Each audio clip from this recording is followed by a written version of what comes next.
Hello everyone. Welcome to Mr. Noctory, boring ancient history stories for sleep.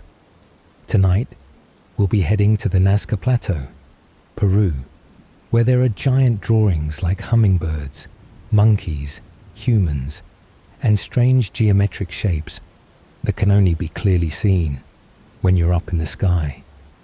They stretch for hundreds of meters, and from the ground, you absolutely cannot recognize the full picture. Some people believe these lines were pilgrimage routes, connecting sacred places to the rain god, the earth god. They might have been drawn to pray for crops, or even to communicate with the gods. Others believe they are giant astronomical calendars, combining the position of the sun, the moon, and constellations to mark the seasons. But then, there's an even stranger theory. Some believe this was a UFO landing site or a directional map for extraterrestrial beings, because those complex drawings feel like standing inside a space corridor where memory and the universe slide past one another. The Nazca people had no modern tools. They simply removed the black stones on the surface to reveal the lighter soil underneath. Simple, but precise. So before you get too comfortable, take a moment to like the video and subscribe, but only if you truly enjoy what Historian Sleepless is doing here. And let me know in the comments where you're tuning in from and what time it is for you. It's fun to see who's joining us from around the world. Right now, dim the lights, maybe turn on a fan for a gentle hum in the background. And together with Historian Sleepless, let's begin tonight's journey.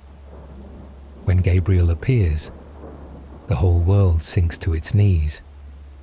The Nazca Desert doesn't blow with sandstorms like you might imagine. Here, it doesn't rain. Or more precisely, it's almost never rained for hundreds of years. No water, no moss, nothing that can blur what has been drawn into the earth. The humidity is nearly zero. Every pebble, every grain of dust has stayed still since 500 years before the Common Era until now, as if nature itself agreed to freeze in place to preserve something more important than growth. Memory. The sun is like needles. The wind is cold and steady, not fierce, just enough to dry everything, but never enough to blow away a trace. The wind in Nazca doesn't rebel. It's like a silent guard for an ancient letter that was never read. It's not like the movie scenes with raging sandstorms. No. Nazca is quiet. So eerily quiet that if you breathe too hard, you might feel like you just disturbed the cosmic order.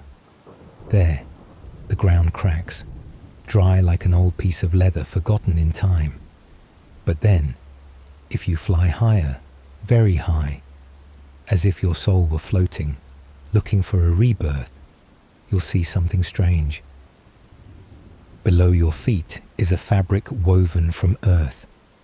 From above, everything suddenly becomes bizarrely clear.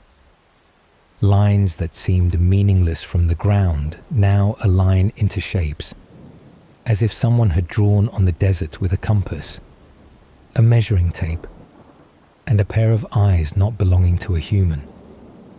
They aren't just large, they're perfect, so symmetrical it's unbelievable. And in that moment, you can't help but think, maybe these drawings weren't meant for human eyes. They were meant for a higher gaze, higher than mountains, maybe for the gods, maybe for an astronaut who never landed. The Nazca, more than 2,000 years ago, lived, loved, died, and somehow they wrote an epic poem in sand that even they couldn't fully read, like you're trying to paint the Mona Lisa with your face pressed against the paper. And yet, somehow, they did it. And up there, someone drew, with the wind. There are straight lines as long as unspoken sorrow. A monkey with a tail curling like a whisper. A hummingbird with wings spread, whose wingspan equals that of a stadium. A human figure, runways, marks that. If you were dozing off in a spaceship and happened to glance down, you'd think, oh, someone here used to dream like me. No one knows who drew them. No one knows why. Just that they cannot be seen from the ground, and they cannot be erased because there's no rain, no strong wind, and the ground doesn't change. They are there, as if the desert itself recorded its dream with the fingernails of time. If history is a diary written in fire, blood, and stone, then Nazca is a note written in silence. And in that note, there's a question that has never been answered. Who wrote all of this? For what? For whom to read? Maybe no one. Maybe the Nazca didn't write to be understood. They wrote out of fear of being forgotten. Just like we keep diaries, even when no one reads them. Like sending a letter in a bottle, floating out on an ocean with no recipient, just to throw it into the world, to know I existed. Nazca, in that way, is not a mystery. It's a giant whisper. I was here. A small message. But you have to be very far to see it. If you were a Nazca person living 2,000 years ago, you would never see the entirety of what you were drawing. You'd be standing in the middle of the desert, holding a piece of rope, planting a stick into the ground, and pulling a long line, as long as exhaustion. You'd have no laser rulers, no airplanes, no blueprint, and every step you took was a line in a picture you would never get to see. But now, from satellites, hot air balloons, or from the eyes of sleepy tourists in cheap flights, the world is stunned. What's down there? A giant hummingbird, wings wider than a soccer field. To be exact, it's nearly 93 meters long, drawn with thin, straight lines, not even a centimeter off. Next to it is a monkey, about 135 meters long, its tail curling into a perfect circle, as if someone used a compass and flicked their hand. The symmetry, the precision, the perfection of these drawings send chills down the spine of modern people. How, in the 1st century before the Common Era, with no aircraft, no GPS, no theodolite, could they create a giant image, no different from a digital logo?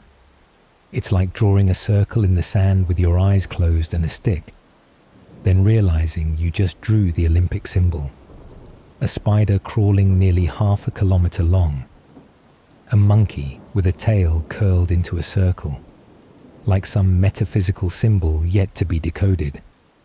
And also a human figure, round head, large eyes, arms raised like waving to someone, from space. Over 800 drawings have been recorded, from simple shapes like triangles, spirals, lines, to figures of living creatures, deities, and things no one knows how to name. The way they made these shapes is just as astonishing.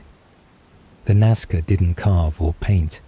They used a very simple technique, removing the dark stones on the surface of the desert to reveal the lighter soil beneath.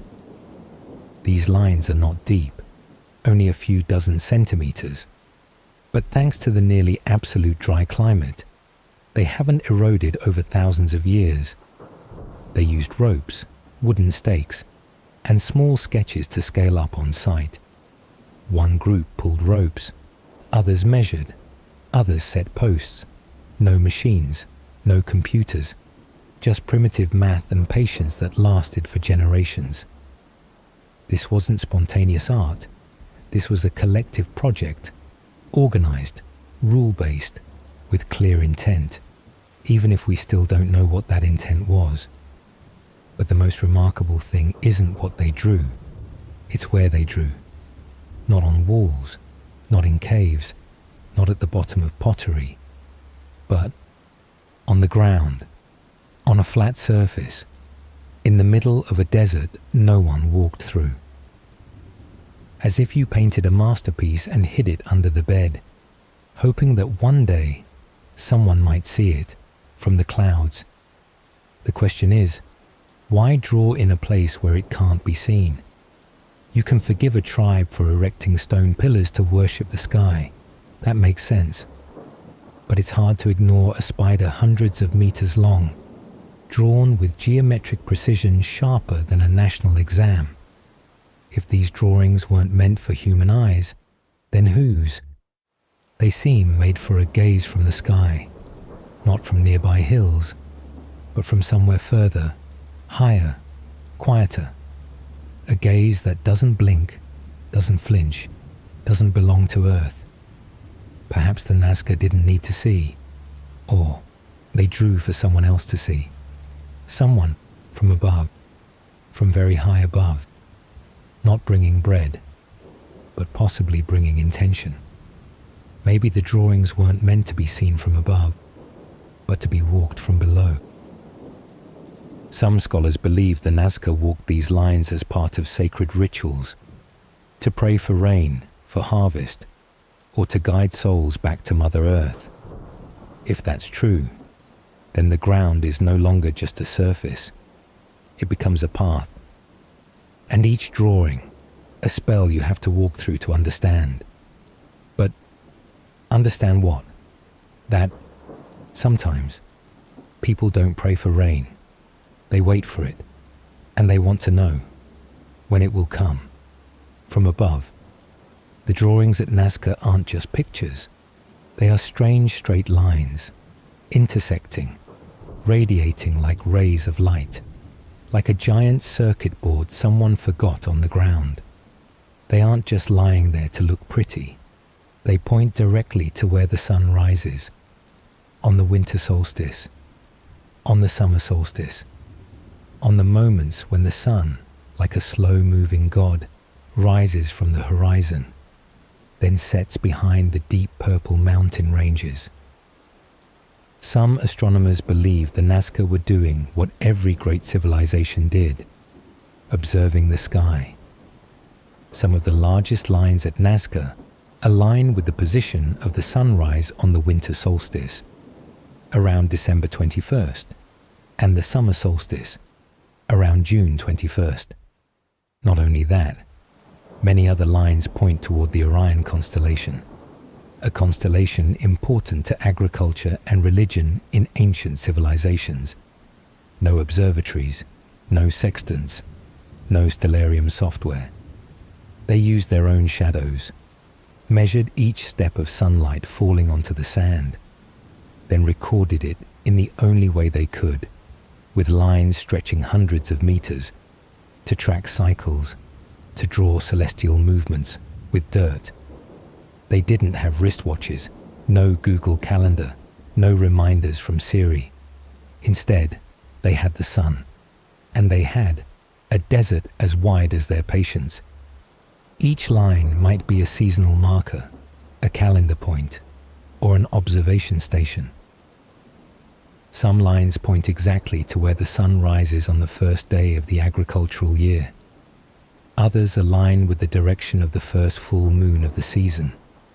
It wasn't coincidence. It was calculation. With the eyes, with shadows. By standing in the wind and waiting for a kind of light, you couldn't see, only feel through the rhythm of the seasons. Because in Nazca, you didn't have distinct seasons. You had a long stretch of waiting, waiting for the water season, waiting for the planting season, waiting for when not to die of thirst. And when survival depends on timing, then time is no longer a concept. It becomes a weapon, a tool, a kind of numerical magic, not written on paper, but on dust. And if that's true, then the Nazca weren't just drawing. They were astronomers in loincloths, engineers of time living in sand, thinkers who asked questions to the sky and wrote the answers into the earth. But if they really could calculate the sun, then why draw a monkey?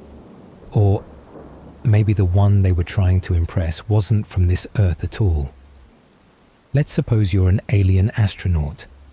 You fly past millions of planets, some cold, some hot, some full of oxygen, others filled with toxic gas. Then you see Earth, a soft blue sphere, shimmering like a forgotten gem. You approach, and beneath the white clouds is a desert. But not every desert knows how to wave. Nazca does. Nazca waves with straight lines stretching for hundreds of meters, with shapes of monkeys, birds, spiders, people raising their hands, with marks like radio waves sending a wordless message. We are here. We know you're watching, and we've already prepared a place to land.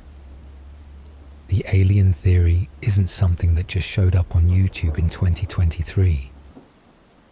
Back in the 1960s, writer Erich von Däniken, author of Chariots of the Gods, proposed the idea that extraterrestrial beings visited Earth thousands of years ago, and that ancient civilizations, like Nazca, were the result of intervention from beyond the solar system.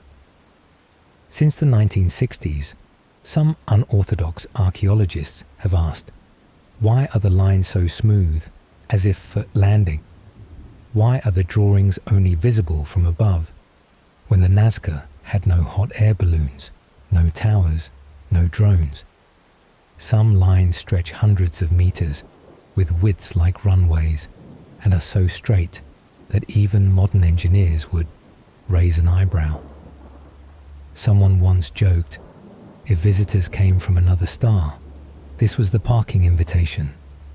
They call it the ancient astronaut theory, a bold idea dismissed by academia as off-topic, but audiences find it suspiciously fascinating. Because if you believe it's possible for intelligent extraterrestrial beings to travel between planets, then you might also forgive them for enjoying giant monkey drawings. Maybe those drawings weren't symbols, but signals, not art, but language, a kind of intergalactic signage written in sand. Just imagine, a cigar-shaped spaceship slowly descends onto a triangle. A group of Nazca people raises their hands in greeting, just like the famous astronaut figure in the desert. A ritual exchange begins, no language, only images, a monkey, a hummingbird, a spider, and an ancient message etched deep in the sand. Please don't destroy us. We know you're from the stars. We can soften the earth for landing, and we can offer bananas. Of course, it's only a theory. There's no evidence that aliens ever landed at Nazca, but there's also no evidence that they didn't. And in archaeology, sometimes lack of evidence is the most exciting part, because it opens the door for imagination to walk in. And imagination, when it meets an empty desert full of giant drawings, can't stay quiet for too long.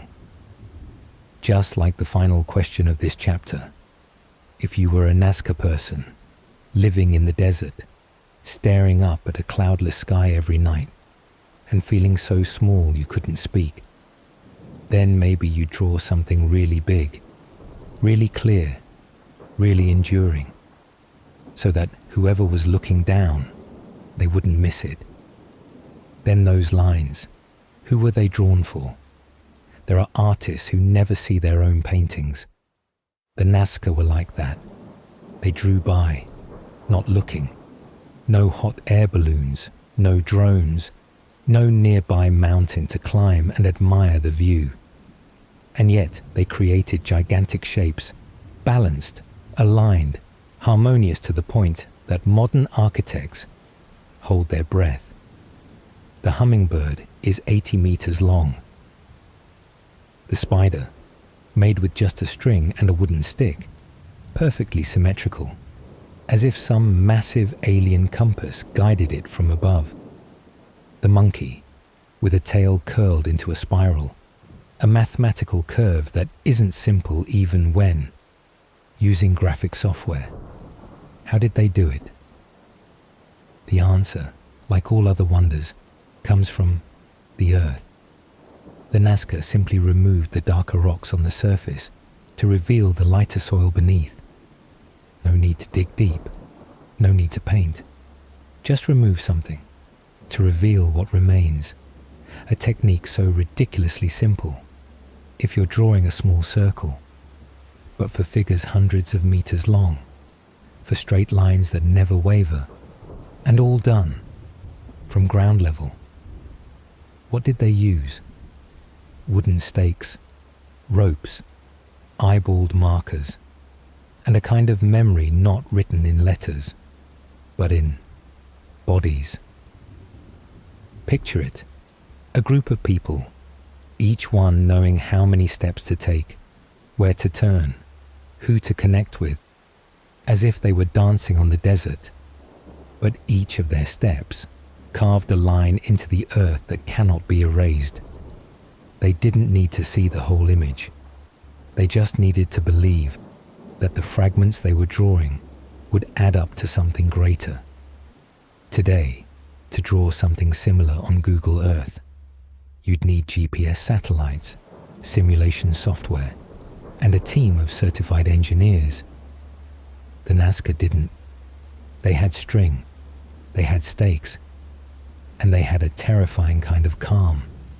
The kind of calm only found in people who believe that even if they can't see the big picture, the universe is watching them get it right. And maybe that's also why we still don't fully understand these drawings. Imagine a morning in the desert. One person plants a stake, another pulls the rope, one counts steps, another checks the sun's direction. No one shouts. No one runs. Every movement seems to follow a rhythm, not of drums, but of wind. The whole team moving like a ballet in sand, because we're looking at them from above, while they drew it from within. There are maps not meant to be seen, but to be walked. Maybe the artist didn't need a blueprint. They just remembered their part, like a small note in a symphony without a conductor. But somehow, when it all came together, it still became a complete song. There are stories not meant to be read, but to be etched into the land. And maybe the Nazca didn't need to fly to understand the sky, because to them, every step was a verse, every line was a breath, and if someone above was looking down, they would see the entire poem, not written in letters, but written in desert. They just needed to look straight down. No signature, no stone tablet carved with the artist's name, no commemorative marker or museum next to it. And yet you still know, someone was once here. The lines still stretch all the way to the horizon. The spider, the monkey, the hummingbird still stand silent in the desert, as if waiting for the next signal. There are still paths that lead nowhere, triangles that point to no city, spirals that just keep spiraling, like a question asked again and again with no reply. Nazca doesn't tell a story with a beginning, middle, and end. It just whispers, "I was here." And because it doesn't explain, it still lives. While so many civilizations have collapsed, vanished, been buried under new cities, Nazca didn't build high. Nazca didn't show off gold. Nazca just quietly removed the dark rocks on the desert surface and left a gaze behind.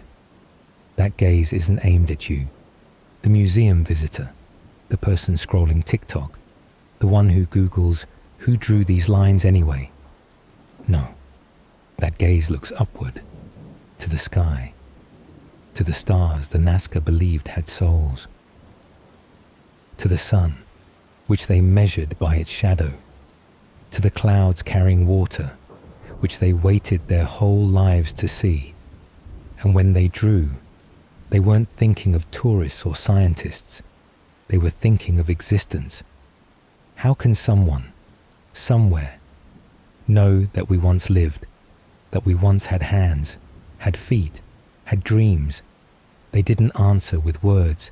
They answered with marks, marks on the ground, marks in the wind, marks on the memory of the world. And what about us, today? We write tweets and delete them, record videos and forget them, back things up to the cloud and never open them again. But the Nazca didn't erase. They let the wind do that, slowly, gently, as if they wanted the world to remember them naturally, without advertising.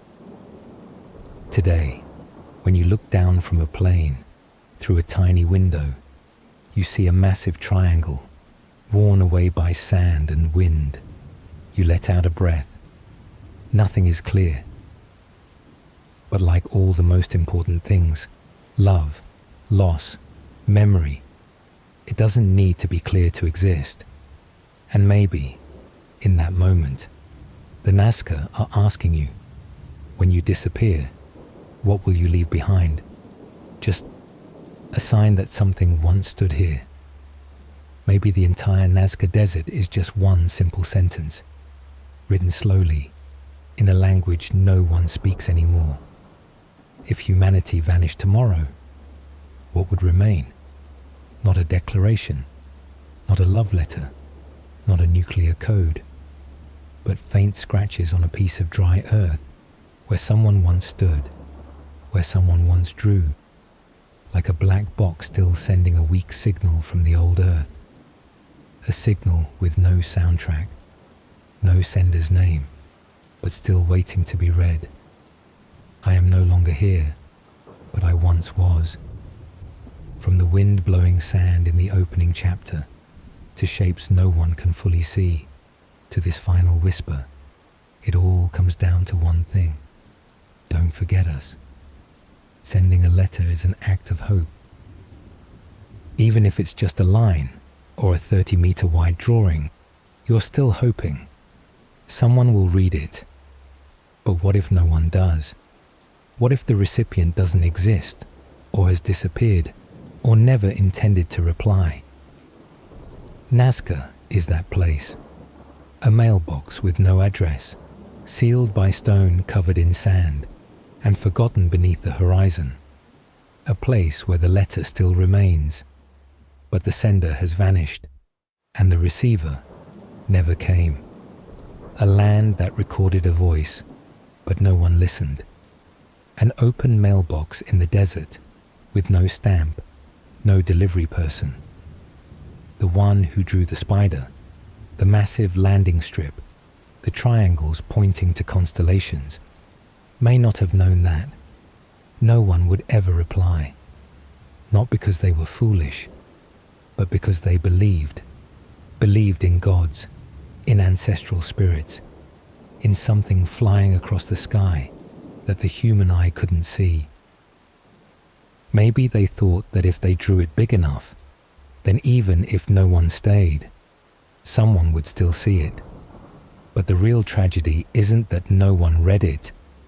The tragedy is no one understood. Today, we have satellites, three-dimensional models, artificial intelligence. We see the entire geoglyph in a second. We map it, compare angles, analyze data. But we don't understand. We don't understand why the Nazca drew a monkey with a spiral tail. We don't understand why they walked without leaving a path back. We don't understand why they drew at all. And in that lack of understanding, there's something very human, because we do it too. We send heart emojis to people who no longer care. We send 3-minute voice messages no one listens to. We broadcast radio signals into space labeled to whom it may concern.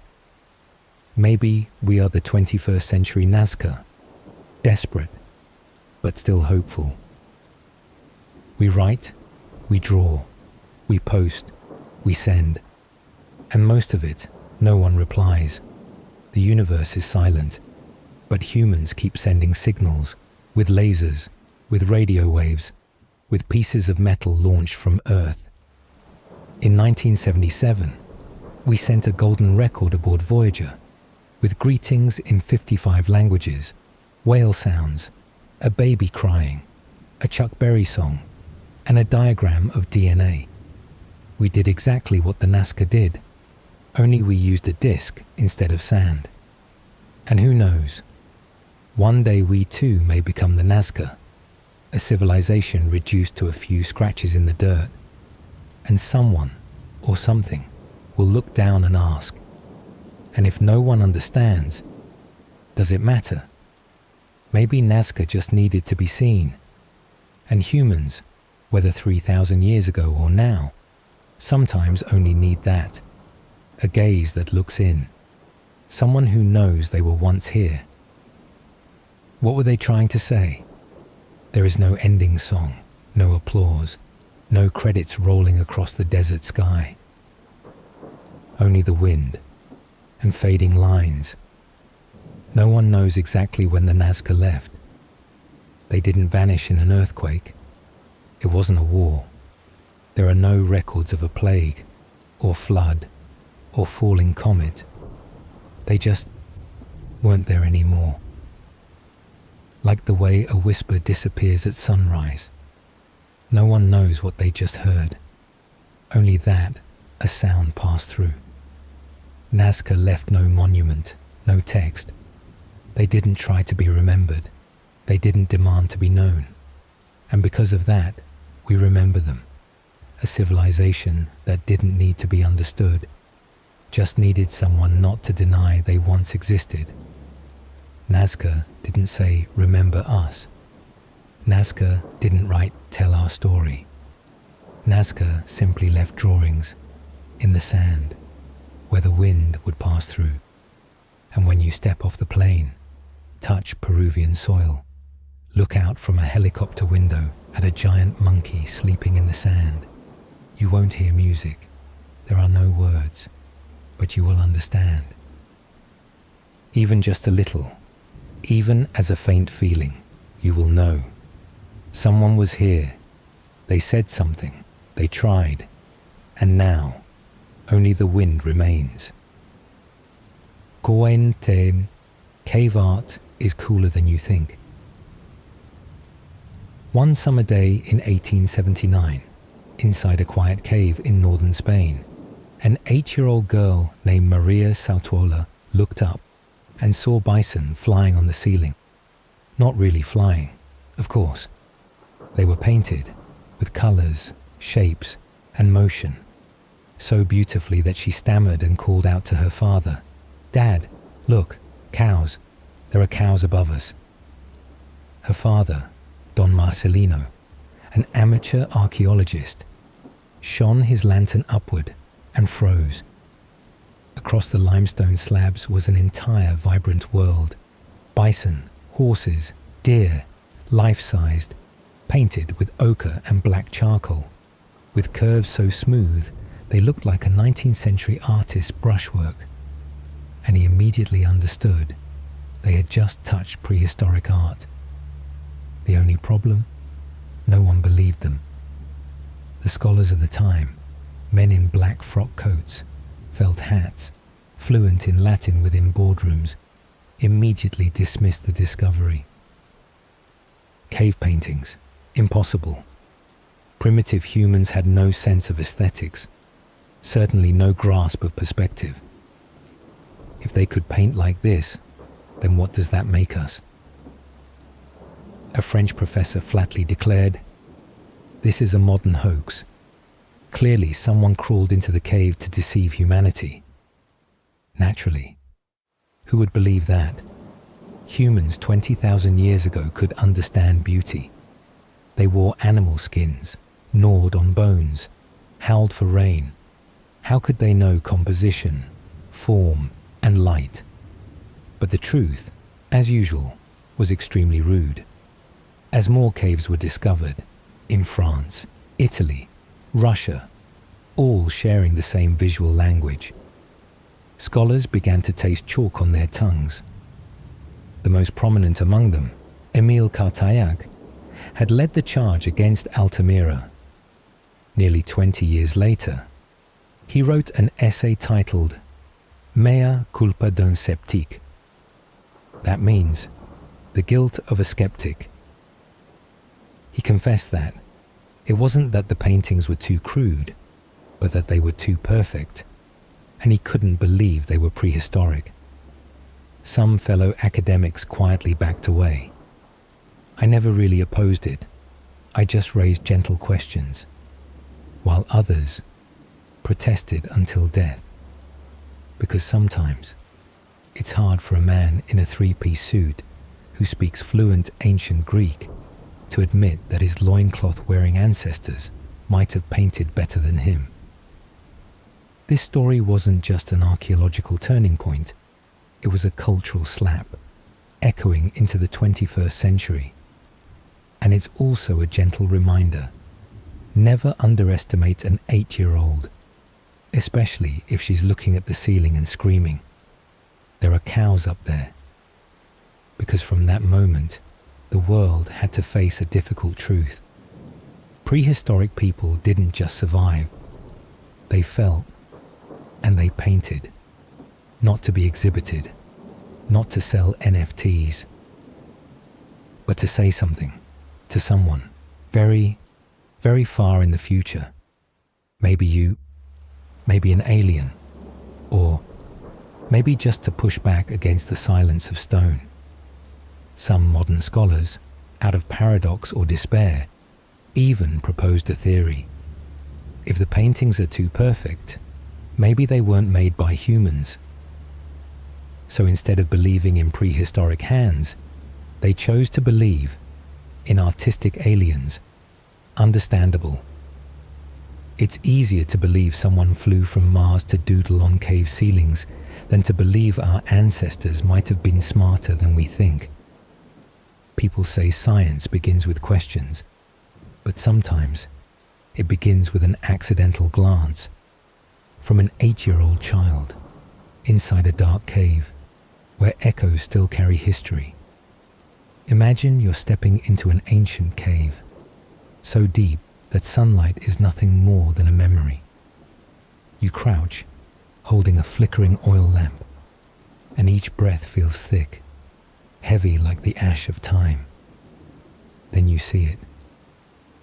On the rock wall, life, not meaningless scribbles, but a strange parade. Bison charging, deer gliding, horses flicking their tails. They're painted on stone, but you swear they're moving. And you wonder, how could someone living among ice and half-cooked meat capture movement with a single curve of black charcoal? Because stone isn't as still as you think.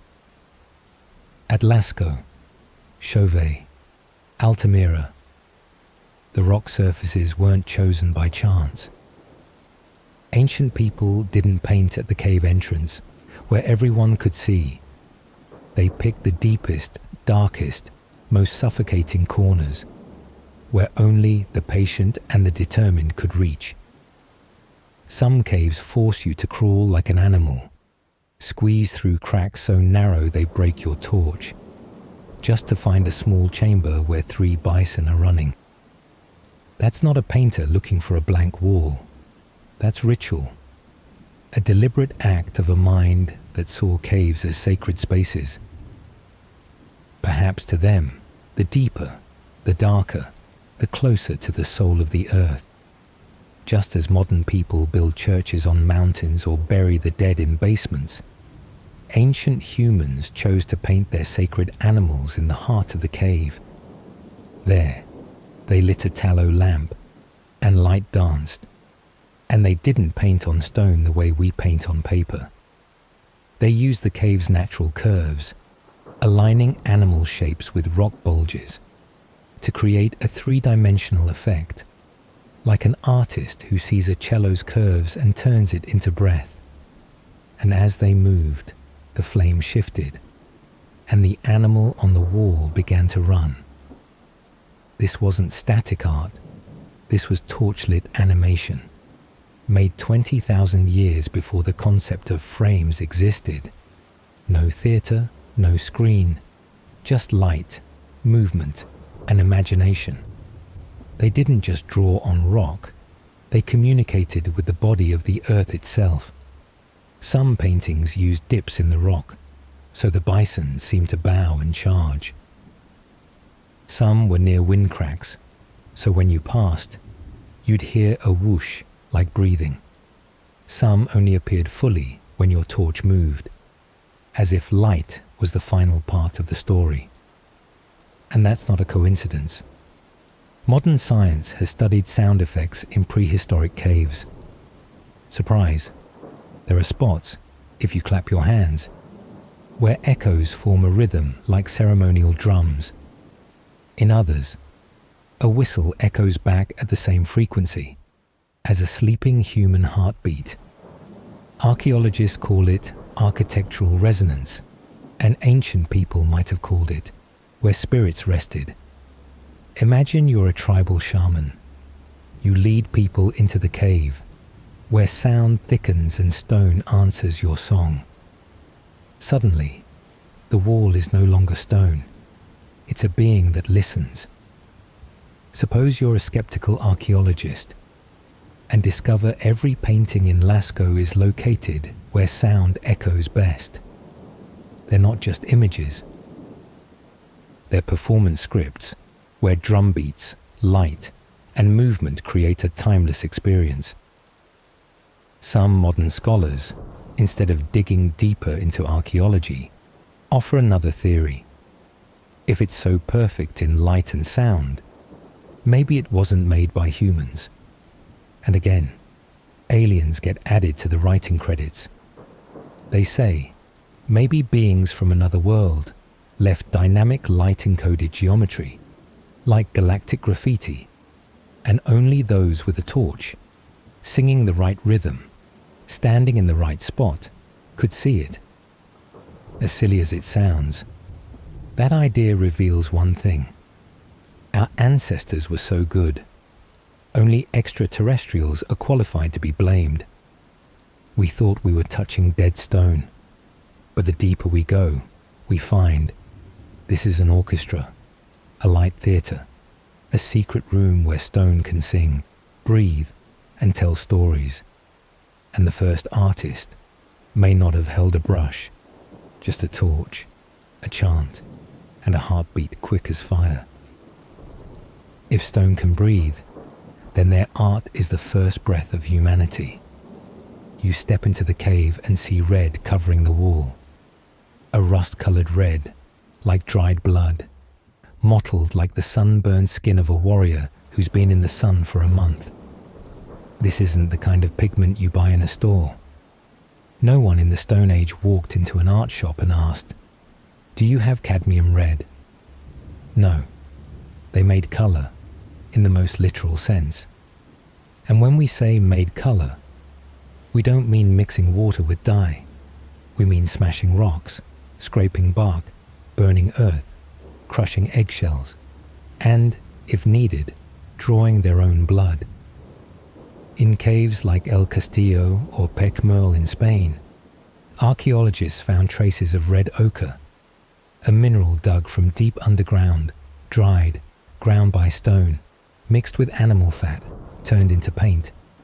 The basic formula, earth plus fire plus fat plus sweat plus patience, asks colour. Reddish brown like the blood on a cow's skin, black from burned charcoal, white from crushed seashells, yellow from iron-rich dirt, purple so rare it may have only been used in rituals of death. They didn't mix paint, they dug colour out of the earth. And the strange thing, the red hues on Lascaux's walls, closely match the color of human blood oxidizing over time. Some scientists whisper, maybe blood wasn't just a symbol. Maybe it was the actual ingredient, from traces of mineral found inside hollow bones. Researchers have discovered certain additives, ones that help paint dry faster and stick longer to damp cave walls. Some reconstruction experiments suggest things like collagen from boiled bones or crushed tree resin may have been added as natural binders, which leads to a question no one dares say out loud. How did they know that? Was there some system of experimentation, or 1,000 years of trial and error, leading to the perfect blood-red paint recipe? If today you see a figure still clinging to a cave wall after 30,000 years, it may be the result of generations licking stone, burning fat, squeezing brains, and testing their own blood to find the right formula. No paintbrushes, no little jars of pigment. So what did they use? They chewed the pigment in their mouths, then sprayed it out like a primitive airbrush. They used fingers, animal fur, or hollow bones to blow paint onto stone. A negative handprint might be from a 5-year-old pressing their palm to rock, while their father sprayed pigment from his mouth to preserve the mark. The only thing absent in this process was cleanliness. Today, people buy earthy red eyeshadow from French cosmetic brands in sleek plastic cases, marketed as inspired by nature. But your ancestors, they chewed dirt, spat it on walls, and left behind a blood-red shadow on the stone. The difference isn't just in technology, it's in belief. You apply blush to match LED lighting. They mix deer fat and red dust to speak to the afterlife. If there were a brand ambassador back then, he might say, "Your skin will glow through every sacrifice. No silicone, just ground bone. 100% natural, not tested on animals because we ate them." There's something fascinating about red. It wasn't just a color. To your ancestors, red meant blood, the sun, the wrath of gods, death, childbirth, the hunting season, salvation. It didn't live in the retina, it lived in the guts. If you asked them, why did you paint in red? They wouldn't speak of aesthetics. They'd say, because the gods only hear prayers written in the blood of the earth. Red was a language, not a pigment. Of course, there's always one theory hovering above archaeologists' heads, like a flying saucer. Some believe these special color formulas, so durable, untouched for millennia, might have come from knowledge not of this earth. Meaning what? Meaning maybe some alien being landed 30,000 years before the Common Era, stepped out of its spaceship in a silver cloak, saw a bunch of Homo sapiens chewing red rocks in the forest, and said, "No, no, no. You must mix it with deer fat and heat it to 700 degrees, and try blowing it through moose bone." Then it flew away, leaving behind a recipe and a ritual, and humanity never knew whether they were making art or conducting a Martian experiment. This was art by breath and spit, by iron grit on teeth, by fatty smoke from torches, by the burp you made after swallowing damp ash. It wasn't refined. It was dirty, wet, and full of human smell. And just like sound in the previous chapter, color didn't stand still. It ran, got moldy, burned, changed with the weather. Art back then wasn't eternal. It lived, then died, then was reborn in a new shade. You might look at that red stain and think, "Oh, this is a deer." But if you look long enough, you'll notice something strange. That red might be the deer's blood, or the blood of the one who killed it, or the blood of the artist mixed with fat, dirt, and prayer. That's not art anymore. That's a sacrifice of color. We call it art. But they may have called it magic made from flesh. It wasn't created to be sold, not meant to be admired. It was made to survive, to connect, to remember, to be heard in a world without words. No one writes their name on stone, unless they're afraid of being forgotten. In caves dark as the eyes of the blind, people have found something strange. Negative handprints, not paintings, not deer or bulls or hunters chasing beasts, but hands pressed flat against stone, surrounded by a red halo like a frozen breath. There are adult hands, there are children's hands, there are deformed hands, missing fingers. There are hands too small to belong to adults, yet as lonely as those of the old. And the strangest thing, no one knows why. One theory suggests these were signatures. They painted the bison, then left a handprint. I made this. A kind of reminder, like toilet graffiti. John was here. But some believe it wasn't a claim of ownership. It was a prayer to be remembered. A person in darkness, with wind breathing and water dripping, raised their hand to stone and blew pigment from their mouth, as if to say, I existed. Imagine you're a 6-year-old child, living 30,000 years before the Common Era. No alphabet, no parents keeping a journal for you, no phone to take selfies, only stone and your mouth. And when you're sick, or abandoned, or simply when you feel too small to be remembered, you press your hand to rock, and your father, or you yourself, blow red powder around it, leaving behind a negative print, a shadow, a wordless self. Just like you today, posting a picture online during a quiet crisis. I'm still here. They left something similar, only with red dust and cold stone. No hearts, no likes, but lasting longer than your empire ever will. Maybe it was ritual. Maybe it was remembrance. Maybe it was a way to mark the soul of the dead. Some caves, like in Gargas, France, contained dozens of handprints missing fingers. Some were truly missing, perhaps from cold, accidents, or sacrifice. Some were fake, bent or hidden during painting. One theory says these were signs of harsh punishment, where fingers were lost as the cost of mistakes. A more romantic theory says they were hidden as part of ritual, like how samurai cut off fingers to atone for shame, whether from fear, faith, or grief. Each fingerless hand spoke more than any confession ever written in ink. It wasn't simply an image. It was a gesture, an intentional act, a message without language. Some archaeologists believe these hand clusters weren't individual marks. They were group banners declaring, "We were here. This is our territory. This is a safe place." A network of signals across caves and generations, like an invisible map for wanderers.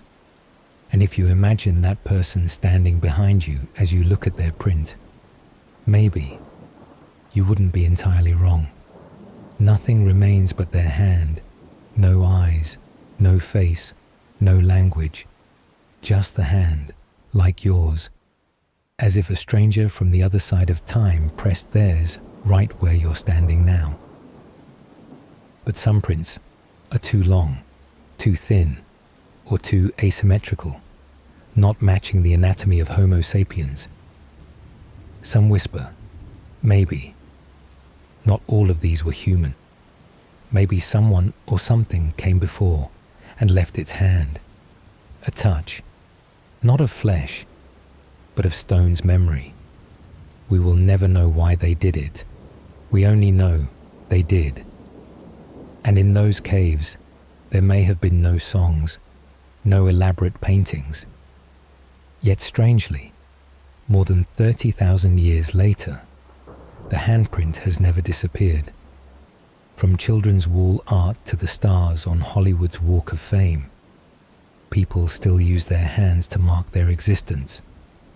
Perhaps, beneath all language and civilization, placing your hand on stone is still the rawest and truest way to say, I was here, I was human, and I wanted to be seen. Just a solitary handprint and an eternal call. Don't forget me. If you want to make an archaeologist angry, it's very simple. Just ask them, what about aliens? Since the 20th century, researchers have discovered something that twists the brain like a wet rope. Some Stone Age caves line up perfectly with the constellations. Not kind of, not by accident, but with a precision that's hard to believe. Lascaux Cave in France, El Castillo Cave in Spain. Some scholars believe these star clusters weren't just spiritual symbols. They were the earliest agricultural calendars. Orion marked the season of animal migration. The Pleiades signaled when the sun would change direction. They didn't read the weather forecast, they read the rock walls. Certain spots in the Altamira cave system contain drawings that correspond exactly to star positions in celestial clusters, like Orion, the Pleiades, or Cygnus. We're talking about a time more than 15,000 years before the Common Era. No telescopes, no star charts, no phone app with a night sky mode. And yet, those people, in the dark, surrounded by bats and the smell of guano, painted the sky onto stone. Were they primitive astronomers? Or were they casting spells? Many theories suggest these drawings were maps to guide the soul to the heavens. They didn't paint bison for decoration. They painted what they hoped to become, or where they hoped to go after death. Some anthropologists liken it to a spiritual GPS. You die here, enter the deer, fly to Orion, see you there. Imagine you've just left your body, no Google Maps, no signs. You'd have to rely on the drawing of a deer and a scattering of stars on a cave ceiling. A map that can't be updated, but always works, as long as you believe. Basically, it's the soul's version of Apple Maps, glitchy but aesthetic. Images of the sun, crescent moons, star lines, animals might have been a visual language guiding spirits, like seeing an exit sign in a crowded airport. They left signs, meant for the other side. And then, as with anything intriguing, aliens get dragged in. Some folks wearing sunglasses indoors and watching 2 in the morning YouTube videos ask, did aliens come here? Did they help paint or teach people how? Of course, the academic world protests violently. No need for aliens, humans are smart enough, they say. But those very same scholars, in their spare time, spend their entire careers measuring the distance between a handprint and Orion, using laser projectors. The paradox is this: they don't believe in aliens, but they also can't explain it using human logic. It's like saying you don't believe in ghosts, but still turning the bathroom light on at night, just in case. They reject wild theories, but obsess over them down to the millimeter, a kind of secret crush and denial. Of course, there's one other explanation: magic. Not wand-waving magic, but the kind you feel when red sunset light spills into a cave and dances on a painted buffalo. When you breathe into that space and feel like you don't belong to this world anymore. those caves might not have just been shelters or galleries. They were likely the first human temples, where firelight danced, hands trembled from cold and awe, and voices rose in songs to nameless gods. To them, painting may have been a ritual, a way to open a door between the living and the dead, a gate that needed no password, just hands, pigment, and a soul waiting nearby. If you've ever gone silent under a starry sky, if you've ever felt the light of the stars as a voice from somewhere far away, then maybe you understand them more than you think. Because they, 30,000 years ago, did exactly the same thing. They looked up, they painted what they saw, and they hoped someone out there would look back. And if someone really is looking back, we, with our satellites, neon lights, and emojis, what message are we sending? Is someone out there looking at the painting of humanity and shaking their head? Why don't they paint with blood and dust anymore? Maybe the ancients weren't primitive. Maybe they were just more poetic. No background music, no spotlight, no narrator in a blazer, just cold limestone, the scent of damp earth, and something ancient. In 1994, 3 French explorers walked deep into a crevice in the Ardèche region. They weren't looking for gold, not for dinosaur fossils. They were simply looking for a place to climb. And then they discovered an entrance, a tunnel, not on any map. Inside, walls sealed off for tens of thousands of years. No wind, no living animals, just stillness and hundreds of drawings. Lions, rhinos, bison in full gallop. Not doodles, not kindergarten art, but a strangely sophisticated and bold visual performance with perspective, lighting, and even motion. Some of the animals had 8 legs, not because they misunderstood anatomy, but because they were trying to show movement. No pencils, no sketchbooks, just hands, a charred stick, and the freezing surface of stone. And even without written language, they created the first storyboard in history. A Leonardo da Vinci of 30,000 years before the Common Era, living in a cave and eating dried meat. You heard that right. At a time when Leonardo da Vinci wouldn't be born for another 30,000 years, prehistoric humans already had a concept of continuous framing. If you fast-forwarded those drawings like a flipbook, you'd see the animal running, played back through firelight and eyes. Chauvet Cave, named after its discoverer, is a punch in the face to anyone who's ever mocked prehistoric art. Since the late 19th century, people believed that cave paintings were just childish scrawls by wild-haired folks. But Chauvet is like the remix of what we thought art could be. Not just drawing, but projection. Not just artists, but directors, special effects designers, lighting techs. Not just decoration, but living performance in 3-dimensional space. They didn't have galleries, no social media, no likes, no shares. But they still drew, not to be famous, but to not disappear. Each line was a declaration. I was here. I breathed. And the surprises didn't stop there. Many images in Chauvet repeat those in Lascaux and Altamira, separated by thousands of years and thousands of miles. Was there a network of technique sharing, or a cross-continental art tradition? Or maybe some extraterrestrial intelligence went from cave to cave, teaching technique and lighting fires. A strange theory. If aliens really did visit, they didn't teach pyramid building or laser cannons.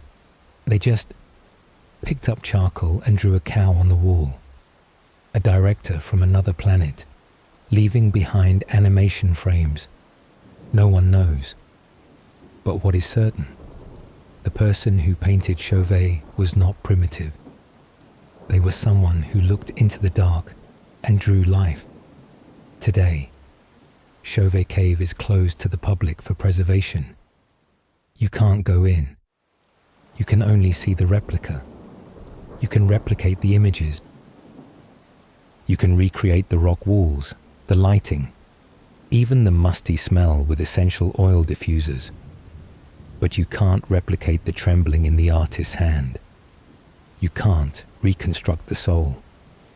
Still, it leaves you with a strange feeling that those people, with no writing, no cities, left behind something more modern than us.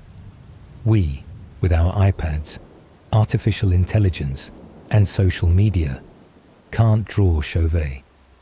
Not because we lack the tools, but because we lack the absolute belief that an image can touch death. They had ashes and dreams.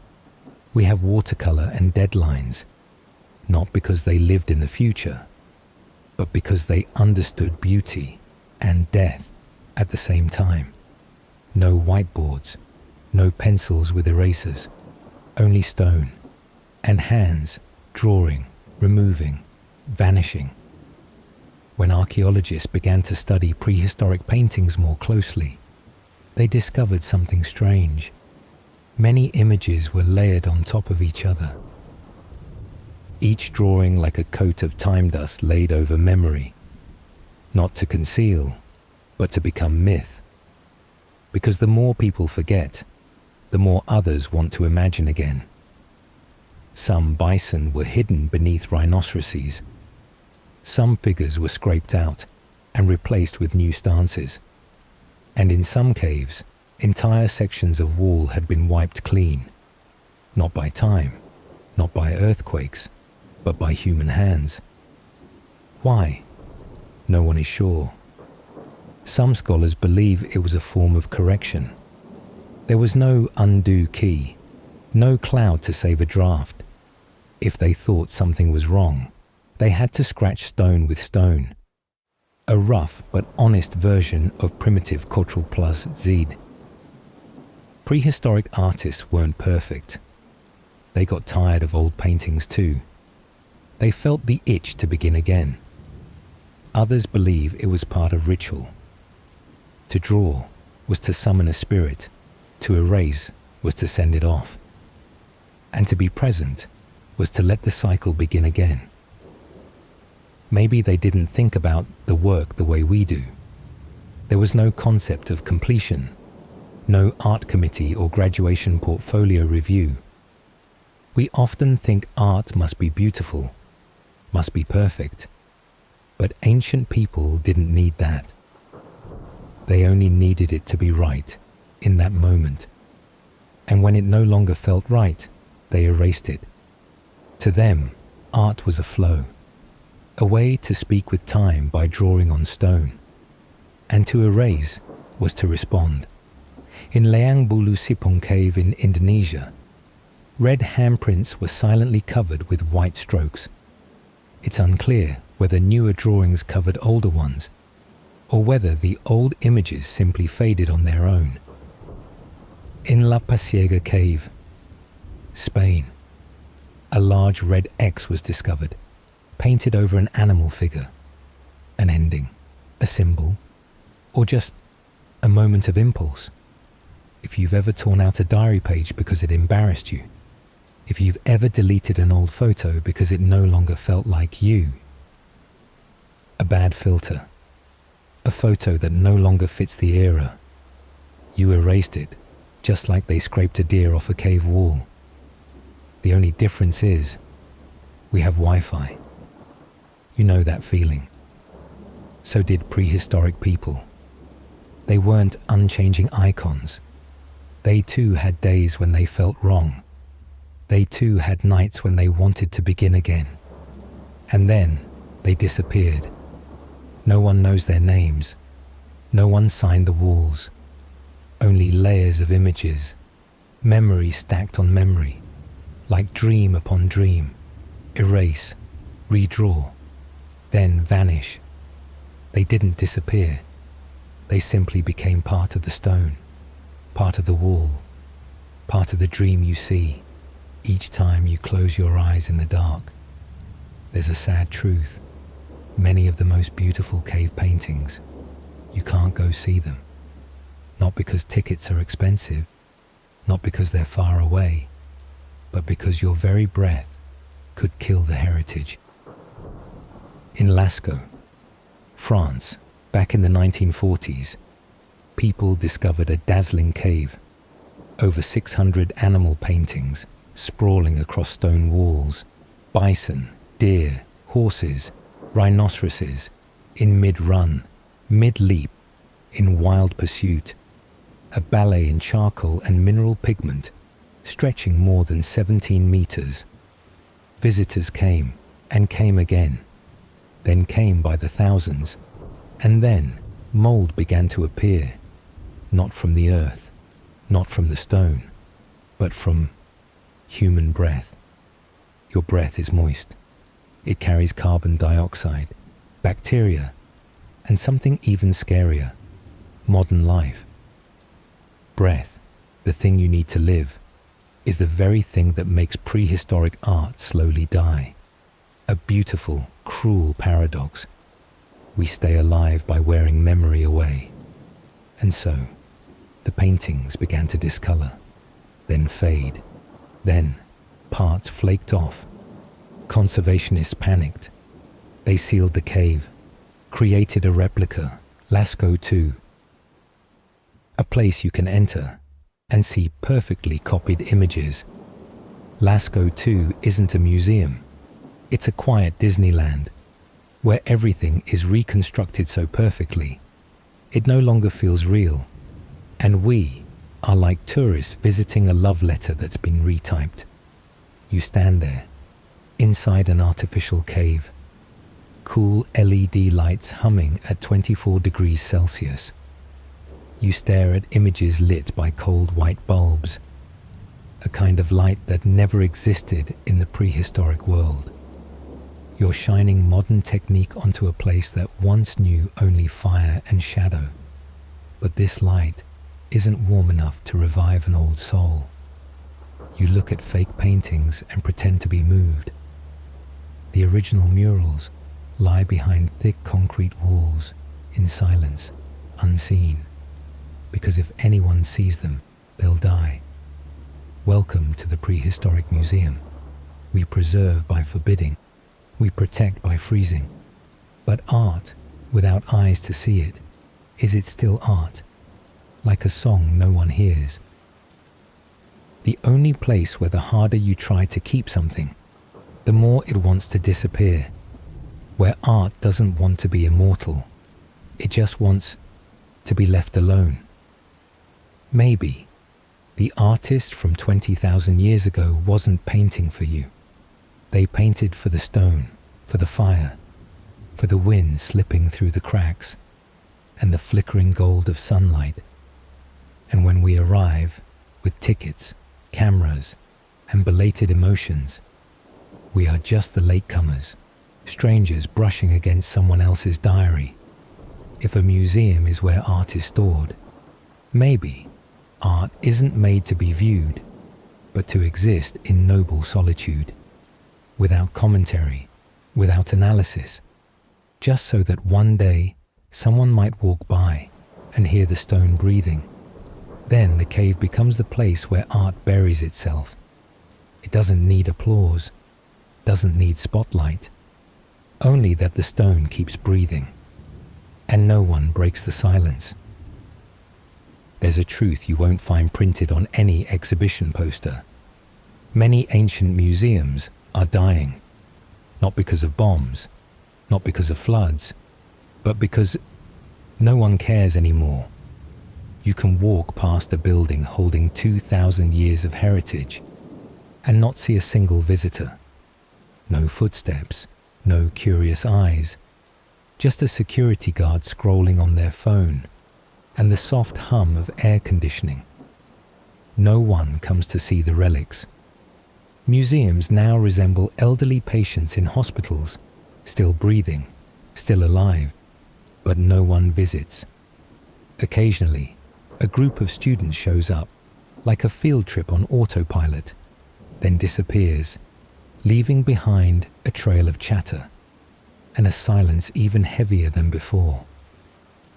No one wants to know who the armless statue is. No one cares why the chipped vase is displayed inside a glass box.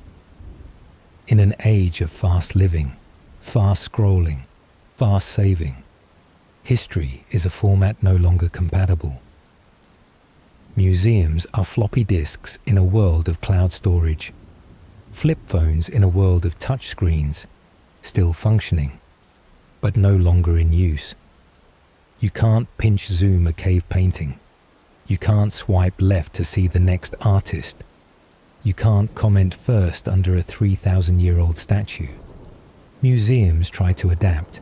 They build apps, install touchscreens, run social media ads, even hire influencers to pose next to mummies.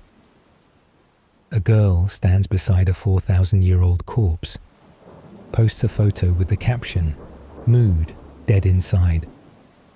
1,234 likes. 0 people read the placard next to it. But something still doesn't click. You're standing in a sacred space. The feeling doesn't arrive. You try to connect. You can't. Why? Because a museum is not a place for experiences. It's not a Roman-themed cafe. It's not a backdrop for outfit photos. It's a place for silence, for bowing your head, for accepting that you are not as important as what once existed. You don't go to learn something new. You go to feel small, to stand before an anonymous object and realize it has lived for thousands of years, while you have only survived your lunch break. But that silence, today, holds no currency. It doesn't sell tickets. It doesn't drive revenue. It's not favored by the algorithm. All that remains is the sound of labored breathing. You walk past an old museum. You hear the air conditioning. You hear the guard yawn. You see a sign that says free admission first Wednesday of the month, and no one notices. You quietly step inside. Dim yellow light. Stone statues stare at you from another dimension. And you know, even if you leave, they'll still be there, waiting for the next stranger who will walk in and hear the voices of things on the verge of fading, sounds not loud enough to be words, not sharp enough to be memory. Just the faintest heartbeat of the past, trying to breathe one more day. And if someone is flying above this planet, a being from somewhere else, hovering at the edge of the atmosphere, looking down, not at New York, Tokyo, or Paris, but at a raw red scar in the desert, a stretch of jagged stone with a few faint, scribbled lines, would they stop? Would they tilt their heads and ask each other, "What is that? A message? A map? A form of writing? Or just a very ancient joke?" Because if aliens are truly watching us, they wouldn't go to the White House or the pyramids. They'd go looking for what feels most like themselves. Not power, not ambition. Just someone who tried to draw on a rock, a red human hand, pressed flat against stone, as if to say, "I was here." A faded deer running across a cave wall, whispering, "I saw it once." A spiral, looping again and again, murmuring, "I didn't understand, but I drew anyway." And maybe that would be enough to make the aliens stop. Not because humanity is great, but because humanity dreams. Because we know how to draw something no one will pay for. How to record something no one promised to remember. How to light a fire, just to watch our own shadows tremble. That is art, not made to sell, not made to be liked, not made to inspire, but so that when everything fades, there's still a faint streak of color somewhere. If aliens fly by, if they accidentally zoom in on Earth and see that tiny red handprint in an old cave, I hope they won't destroy it, won't analyze it, won't label it, won't archive it. They'll just pause and whisper to each other, "This thing, it's kind of beautiful." And then they'll keep flying. Our Archimedes, the greatest inventor of the ancient world documentary. In the summer of 213 before the Common Era, Roman sails spread wide like a swarm of iron crows off the coast of Syracuse. This ancient Greek city wasn't just a dot on the map. It was a critical piece on the blood-soaked chessboard between Carthage and Rome. After siding with Rome's sworn enemy, Syracuse became a target that had to be punished. And so, the invading army came, with swords, shields, and the confidence of men who believed they were invincible. Then something strange happened. On the very first day, as Roman helmets still gleamed under the morning sun, a war council gathered hastily on the command deck. They laughed, sure that Syracuse was just another crumbling fortress ready to fall like the rest. But they had forgotten one thing. Syracuse was home to one of the greatest minds the ancient world had ever known. And that man had never forgotten his mathematics. It didn't come from spears. Light has no sound. It doesn't thunder like war drums, doesn't scream like war horses, doesn't shout like commanders. It simply appears, then burns. What set the Roman ships ablaze didn't come from brute force, but from physics, from a simple law of reflection that no Roman general had bothered to remember from childhood lessons. It didn't come from the gods. It came from light. One of the Roman ships suddenly caught fire. There was no sign of attack, no arrows, no boiling oil, just a flash, a streak of light, turning back against the sun. Sailors screamed, officers froze. They turned to look toward the city, and they saw mirrors, giant ones, operated by soldiers tiny as ants. From the stone walls of Syracuse, beams of light were reflected, concentrated into energy hot enough to burn wood, cloth, and flesh. No one could believe it. Rome had strategy. But Syracuse had Archimedes, an old man with silver hair, wearing a simple robe, conducting the battlefield like a symphony of light. Beneath that grey hair was a mind once nurtured by the Library of Alexandria, a man who wrote to Eratosthenes just to correct his reasoning. It said he used to scoff at other mathematicians like a child hoarding candy, not out of arrogance, but because he knew they had never seen the light inside the formula. Amid the chaos of mirror-turning soldiers, Archimedes shouted, "Angle of incidence equals angle of reflection, you idiot," as if commanding war required a geometry refresher. Some said, if you looked down from above, the entire city of Syracuse resembled a giant microchip, with light coursing through its paths, programmed by an old man holding a compass instead of a sword. No shouting, no blades, just mirrors, pulleys, and some faint sketches in ink. And if some being were flying above, hovering in the atmosphere, and if it didn't look at Rome, or the pyramids, or the Colosseum, but quietly watched the paths of light bent by polished bronze, beams guided not by faith, but by law, an alien, if one were there, might tilt its head and whisper to its kind, "We are not alone. Look, the child of Earth has learned to command the sun." And if it looked here, where light was bent like an invisible blade, it would have to stop, because what was happening below wasn't war.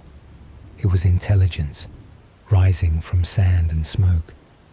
And light, usually invisible, had become the sharpest weapon humankind had ever wielded. No violence, no prayers, just one timely idea, and one man mad enough to believe the sun itself could be bent with bare hands. The beginning of a story about a genius whom neither heaven nor hell dared to forget. Archimedes. If you asked a Greek boy in the 3rd century before the Common Era what he wanted to be when he grew up, he might say a warrior, a poet, or a ship captain. Archimedes, it seems, chose all of the above with just one pen. He wasn't born in a palace, but his father was an astronomer, and that was like being born with a window that opened directly onto the sky. Archimedes grew up among stones and formulas. Some say that at the age of 7, while other children chase butterflies in the fields. Archimedes spent hours calculating how far a column's shadow moved each hour. It wasn't just curiosity, it was obsession, with order, with laws, with things invisible to all but those who truly looked. While other kids threw rocks at each other, he drew parabolas in the sand. Rumor has it that even as a child, he got annoyed when someone drew a crooked circle. To him, everything, even play, had to follow a theorem. Syracuse, his birthplace, was no center of the universe, but it had the sea, sunlight, wind, and, most importantly, time to think. And he thought a lot. So much that people had to pull him out of the bath because he screamed "Eureka," as if he had discovered a monster. And in a way, he had. The monster was buoyancy. Archimedes wasn't like the philosophers or priests of his time. He lived in a world where most people believed everything was dictated by the gods, while Archimedes believed everything could be explained by a formula. That made him lonely. Not in the tragic, poetic way, but a quiet kind of loneliness, the kind felt by someone who knows the crowd doesn't care about parabolas. They wanted bread, games, and mythology. But he wanted to know if you could lift the earth from the right fulcrum. He wasn't trying to explain souls or destiny. He didn't invent new gods or write epic sagas. He preferred to ask, why does this object float? And how can I lift a ship without using force? Instead of praying, he turned levers. Instead of pilgrimages, he calculated the area of spirals. If Plato built the ideal republic with words, Archimedes built a universe with shapes. He didn't travel the world, but his mind had already crossed oceans and wandered through the sunsets of every unnamed shore. Archimedes didn't need a map, because he believed the world could be redrawn with theorems.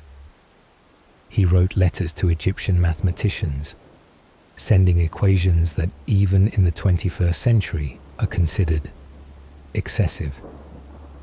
In one letter, he challenged readers to calculate the number of grains of sand in the universe, not to prove how vast the cosmos was, but to show that math could embrace everything, even the infinite.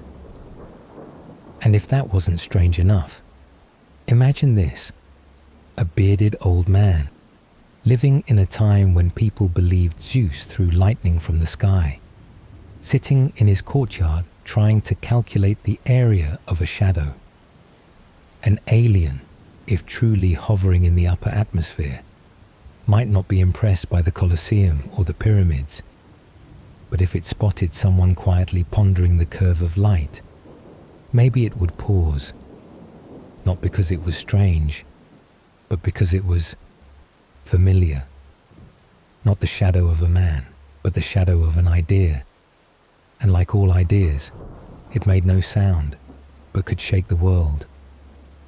In silence, Archimedes laid the groundwork for a future he himself couldn't imagine. Perhaps, if any deity was watching, it wasn't Zeus, but something farther away, orbiting somewhere out there, whispering to itself, "What is this guy doing with his son?" Alexandria, the city of light, sea breeze, and scrolls that could burn down an empire if read the right way. Located on the Mediterranean coast, this city wasn't just where merchant ships docked, it was where ideas came ashore. And sometimes, an idea could be more dangerous than 1,000 warships. Around 250 years before the Common Era, Archimedes left Syracuse for Alexandria, not to trade cloth or buy slaves, but to search for the only thing that kept him awake at night, an answer. There, he met Eratosthenes, the man who measured the circumference of the earth using only a stick and a well. Two eccentrics looked at each other, then began arguing through letters, equations, and long-winded proofs that still bring modern mathematicians to tears of envy. Some older scholars were less amused. They were used to formal debates, while Archimedes only cared about logic. He used no honorifics, no flattery, no pretense of admiration, just numbers, angles, and straight lines. One even suggested expelling him from the Library Council for being intellectually too cold. The Library of Alexandria at the time was like a massive ant nest, where all kinds of ideas crawled through the halls, sneaking into human minds and never leaving. If you stood in the main atrium and closed your eyes, you could hear the pages turning, pens scratching, scholars murmuring, as if the library itself was breathing, a colossal, gentle, ancient creature that existed only to preserve wisdom. Some believed it was a temple to the gods of knowledge, but in truth, it was more like a mini-universe, where each manuscript was a galaxy, and Archimedes dove into them like a starving man in a bakery. He studied from ancient Egyptian texts, tested Babylonian formulas, took his pen to correct his teacher's theories, then quietly redrew the world in smudged ink on papyrus. Some said, if you walked into the Library of Alexandria back then and looked closely, you'd see a young man smiling to himself in front of a spiral diagram, as if he had just realized the universe was a joke with perfect logic. And if someone were watching from above, some creature floating just outside the tropopause, it would see a city glowing in the night like a massive circuit board, with neurons of knowledge firing like flares. And in the middle, a tiny dot, Archimedes, linking ideas together like a neural network. No electricity, no computers, just memory and obsession. Ironically, the curves he drew, parabolas, hyperbolas, spirals, resembled ancient religious symbols. Some scholars once whispered that Archimedes was rewriting mythology, with a compass and straight edge. Perhaps mathematics and gods are merely two voices from the same universe. He didn't believe in immortal souls, but he believed in pi, and that, to him, was immortality enough. In Alexandria, Archimedes didn't learn how to become a wise man. He learned how to ask the questions no one dared to ask. He learned that the world didn't need to be complicated. It just needed to be seen the right way. Once, in the library's dormitory kitchen, he used a compass to slice bread. When the cook asked why, he replied, "I'm checking if the loaf's diameter is enough to draw a perfect circle." After that, no one dared cook near him again. And most importantly, he learned that knowledge, whether wrapped in papyrus or sunlight, could become a weapon. One day, he would use it. And if anyone or anything was watching from the other side of the sky, they probably wouldn't pay attention to stone statues or temples. They would look for that quiet glow, where a human was using mathematics to bend light, slice the universe, and rewrite order with a ruler and ink. There's something curious about the world's greatest ideas. They rarely show up on podiums, in boardrooms, or under ceremonial lights. They arrive in bathtubs. The story begins on a scorching day in Syracuse, around 246 years before the Common Era. King Hero II, Archimedes' royal buddy, gave him what seemed like a simple task: determine whether a golden crown had been secretly mixed with silver, without destroying it. A tricky question, not because it was too complex, but because it was outside the reach of any measurement tool at the time. There were no atomic scanners, no X-rays, and if you smashed the crown to test it, the king would likely smash your head in return. Archimedes wrestled with the problem for days. He walked, he calculated, he sighed into wells, he watched candles drip, he stared at clouds. Nothing spoke to him, until one afternoon, he sat in a bath. No one knows exactly what happened in that moment. Perhaps as the water spilled onto the floor, a calculation lit up like a meteor. Maybe he realized that the volume of water displaced was exactly equal to the volume of the object submerged. Maybe the world shifted because of one impatient droplet. What is certain is that he shouted, "Eureka! I found it!" And then, like any self-respecting genius, he ran out of the house, stark naked, screaming those words through the streets of Syracuse. In some parallel dimension, if someone were painting a timeline of human history on a cave wall, there would definitely be a portrait of Archimedes, nude, soaked, hands raised to the sky, looking like a physics angel, baptized not in holy water, but bath water, not because he was mad, but because he was busy. Strangely enough, many of humanity's biggest breakthroughs arrived in the nude. Newton with his apple, Archimedes with his bath. It turns out that to understand the universe, you may need to undress.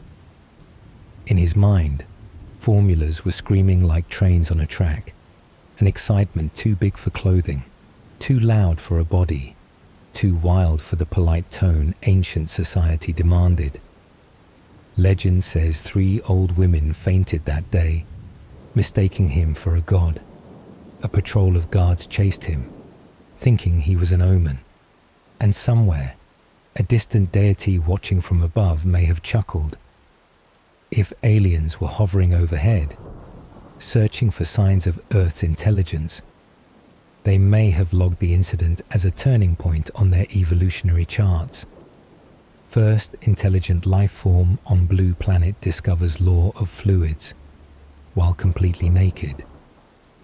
Because that was the moment when human thought touched the physical truth of the world, not with spears, but with the rising of water. The bathtub, where mortals scrub away the sweat of life, turned out to be the place where illusions were rinsed off too, and raw physics was revealed at the bottom. There is no revolution more powerful than one that happens in silence, in a tub, where the universe whispers its formulas to someone patient enough and wet enough to hear them. Later, they built statues of Archimedes, placed him in libraries, illustrated him in textbooks, but they never drew him screaming in the street. No textbook dares show the scene of possibly the only genius ever chased for streaking after a calculation. And that is why history is always elegantly inaccurate. Few remember that his most famous discovery didn't come from an observatory or tower, but from a moment of letting go, a brief absence of logic.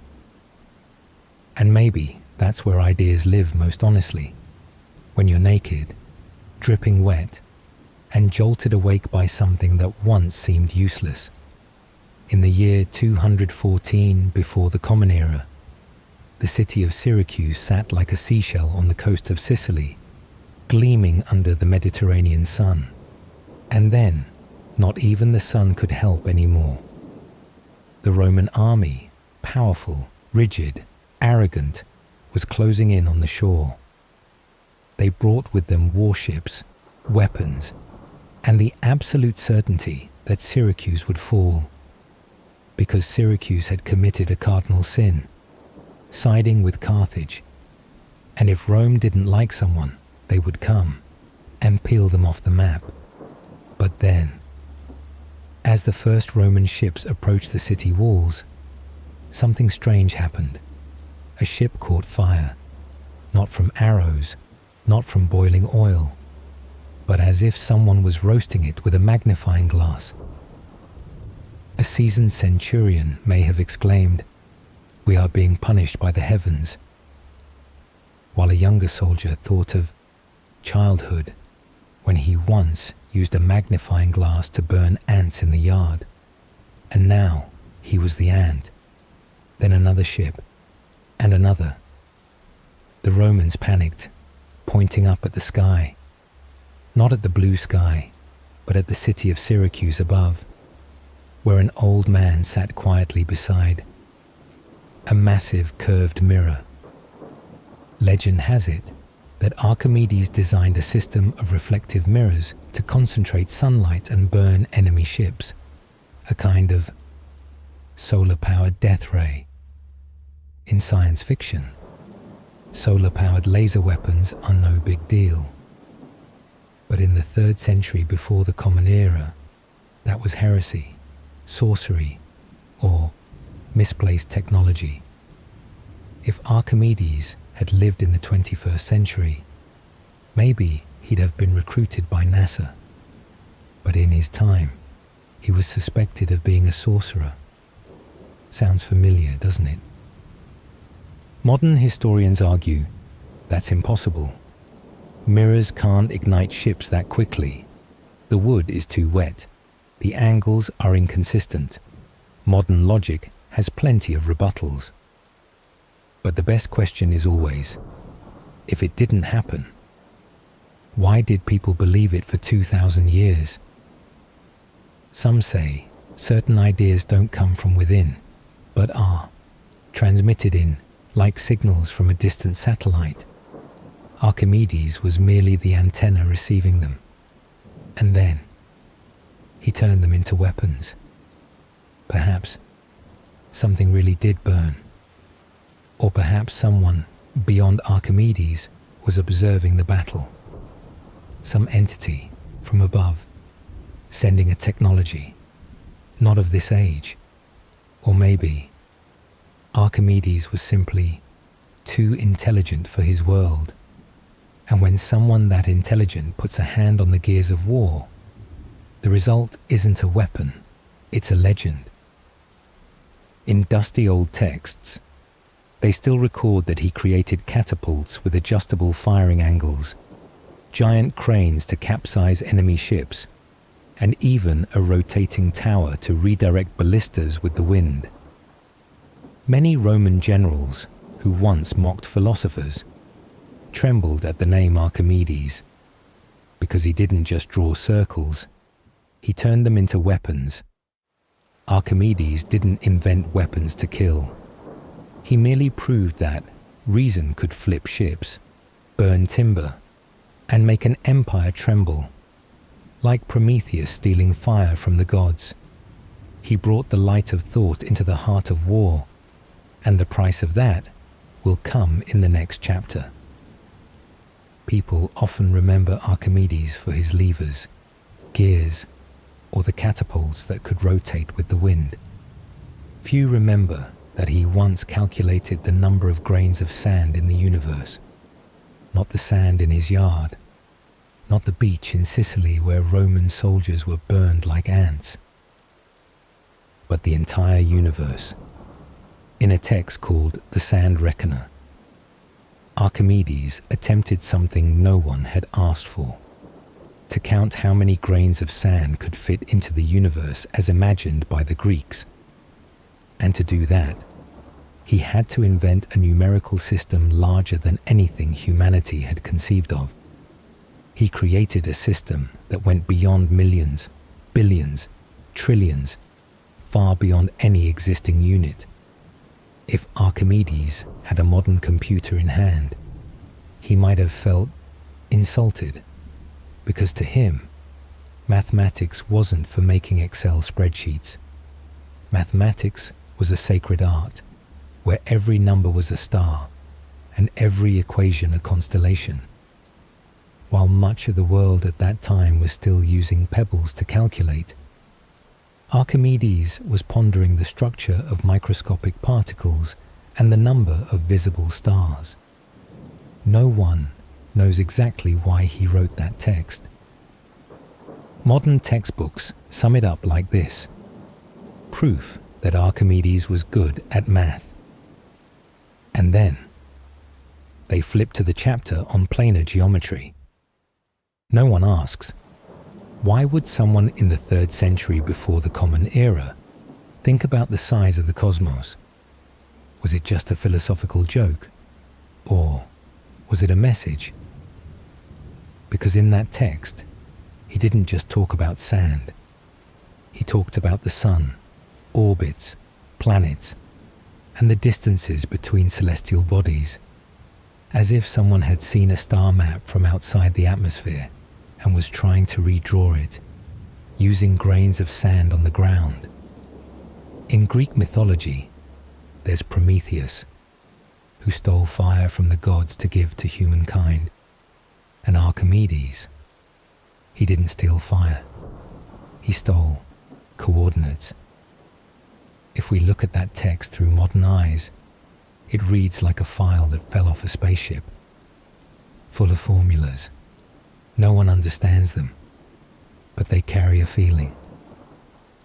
That something vast and very lonely was trying to speak to humanity through Archimedes. Some researchers quietly propose a hypothesis.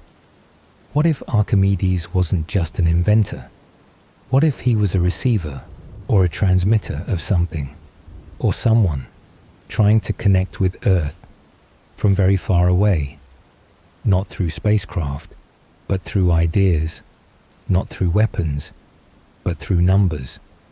And if we believe that, then each grain of sand that passed through Archimedes' hands was no longer just sand. It was a signal.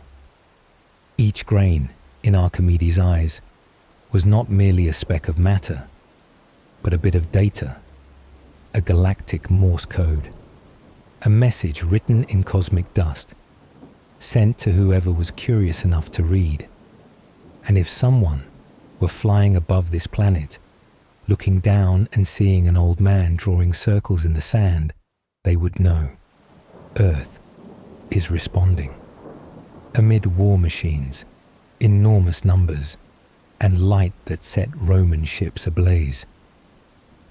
Archimedes did something else peculiar. He played with puzzles.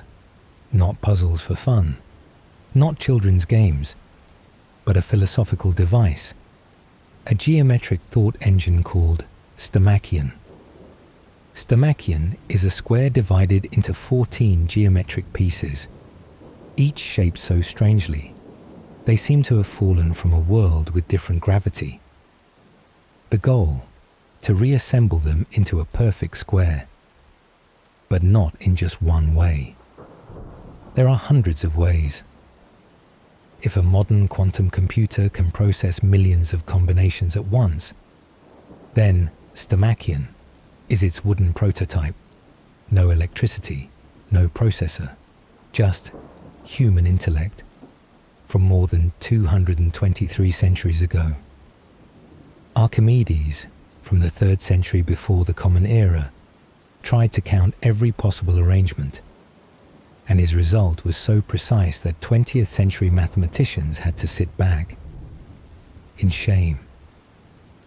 They spent decades, hundreds of papers, and countless computer simulations just to verify what an old man with a wool cloak and a wooden stick had done while sitting by the sea over 2,200 years ago. That's why they don't mention it much in textbooks, because it makes every definition of progress feel a bit awkward. Imagine, while the rest of the world was busy sacrificing goats and wine to the gods, Archimedes was solving a combinatorics problem, a subject that wouldn't appear in textbooks for another 2 millennia. But Stomachion was not just a game, it was a shortcut into his mind. Every time he turned a piece, he was bending space. Every time he completed a square, he wasn't just solving geometry, he was discovering another version of reality. Some believe Stomachion is the earliest evidence of multidimensional thinking in ancient cognition. If you were a being from some distant star system, one who doesn't speak any Earth language, doesn't know what Rome is, you would still understand a square, a triangle, and the rules of symmetry. Stomachion is like a first greeting, a kind of universal geometric language, a prehistoric matrix, a simulation of how the world could be reconstructed if we change the way the pieces are assembled. And here's the strangest part. After Archimedes died, Stomachion disappeared.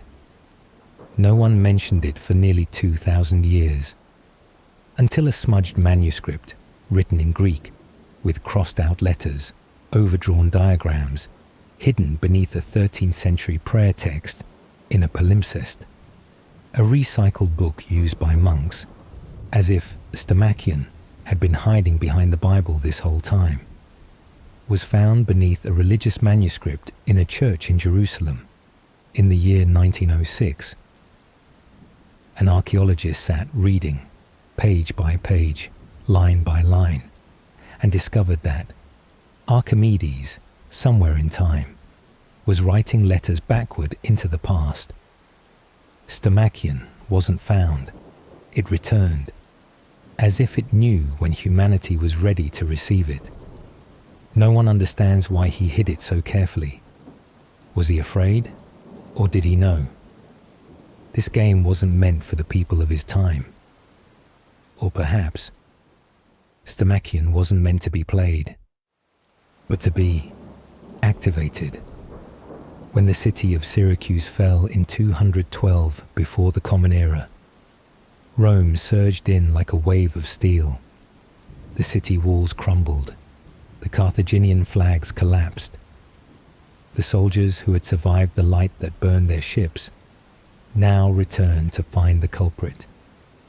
Archimedes, the man who had terrified them with sunlight's wrath, was now drawing a circle in the sand. No weapons, no armor, just an old wooden stick and a half-finished equation. A Roman soldier approached, his sword still carrying the scent of charred wood. "Get out of here," he shouted. Archimedes, nearly 80 years old by then, didn't look up. He simply muttered, "Do not disturb my circle." And then, the sword came down, not out of hatred, but because the soldier didn't understand. The death of Archimedes was not the death of a warrior. No church canonized him. No medals were posthumously awarded. If anything, it was a martyrdom for science. But no one witnessed it. No one sang hymns, and no statues were erected the moment he fell. It wasn't even the tragic death of a philosopher. It was the death of a symbol, a reminder that thinking too far ahead of your time does not guarantee mercy. Legend says that the Roman general, Marcus Claudius Marcellus, had ordered that Archimedes not be killed. He wanted to bring the scholar to Rome as a living trophy, but the order came too late. Or worse, the Roman soldier didn't know who he was, didn't care, didn't need to. To him, Archimedes was just an old man doodling in the dirt in the middle of a war zone, a smudge in his line of sight, not a thinker. All they saw was an old man, sketching nonsense in the sand among the ruins. Maybe, in a brief moment, Archimedes also knew he would die, but he still didn't look up, because the circle he was drawing was not quite right yet. To him, a circle was not just geometry, it was a map of the cosmos, a symbol of order within chaos.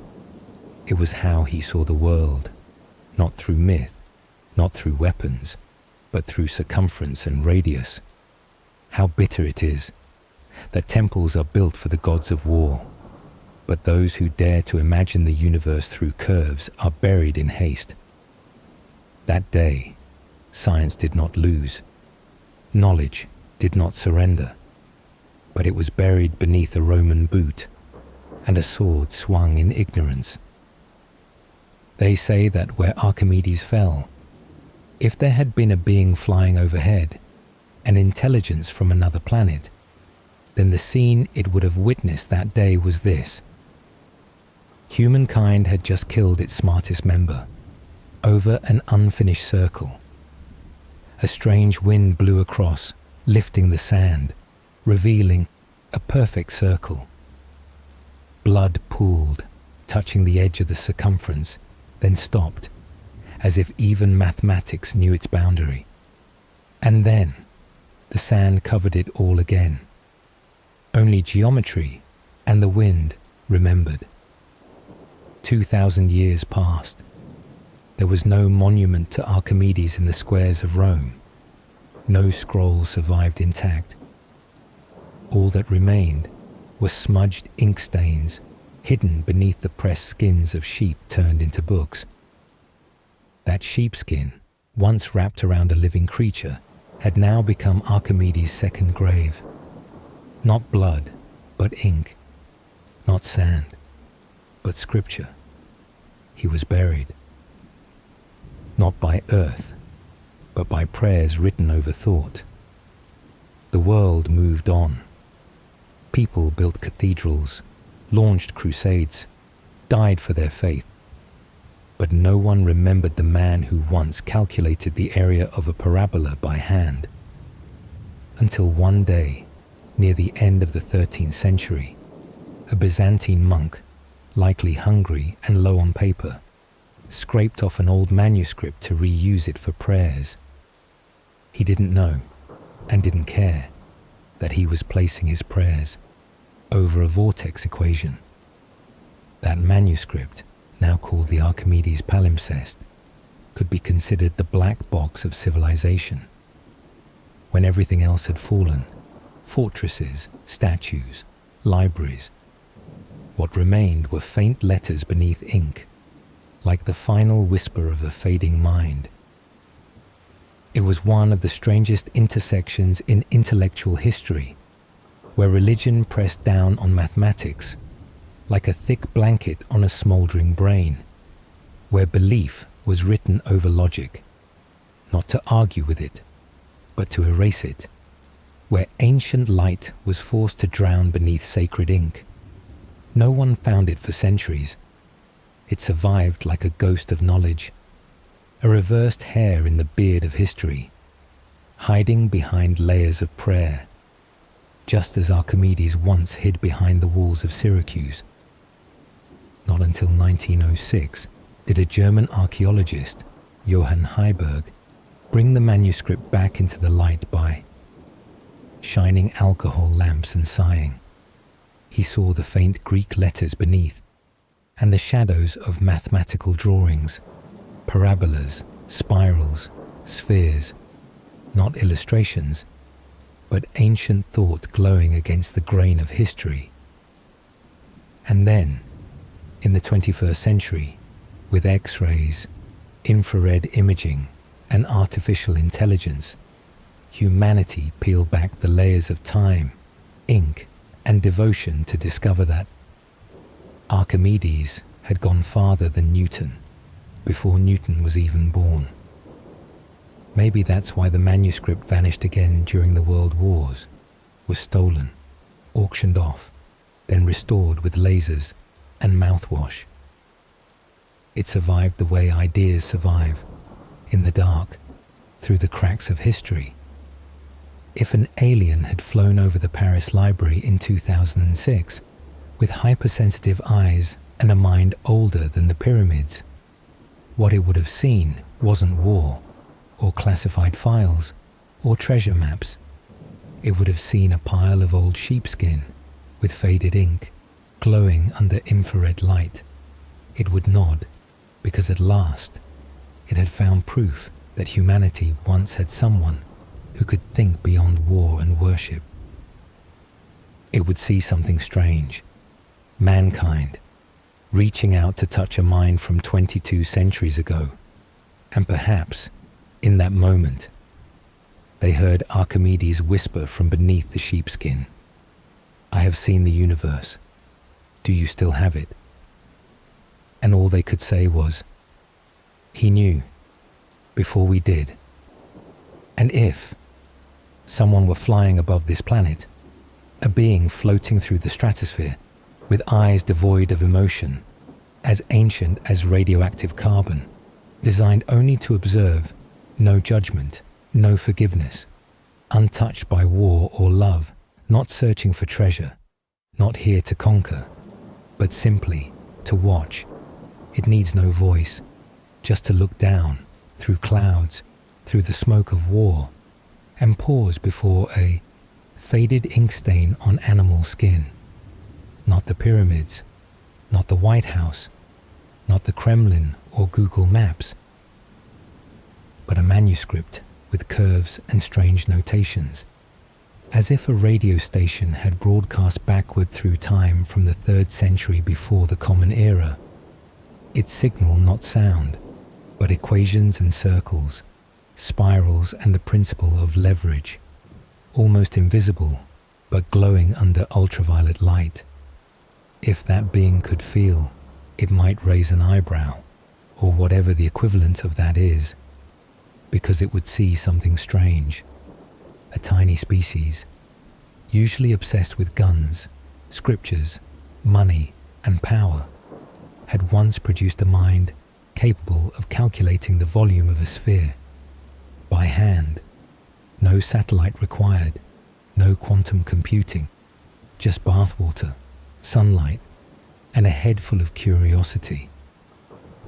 And if that being had flown over Nazca, where geometric drawings have been sanded down by wind and time for millennia, and if it had flown over the Nile, the Tigris Delta, and the lands of the Olmecs, where people once scratched 100-meter lines across the desert, it might see Archimedes as kin, a being unsatisfied with the earth, always looking up, not to pray, but to measure the height of the moon with a stick and a shadow.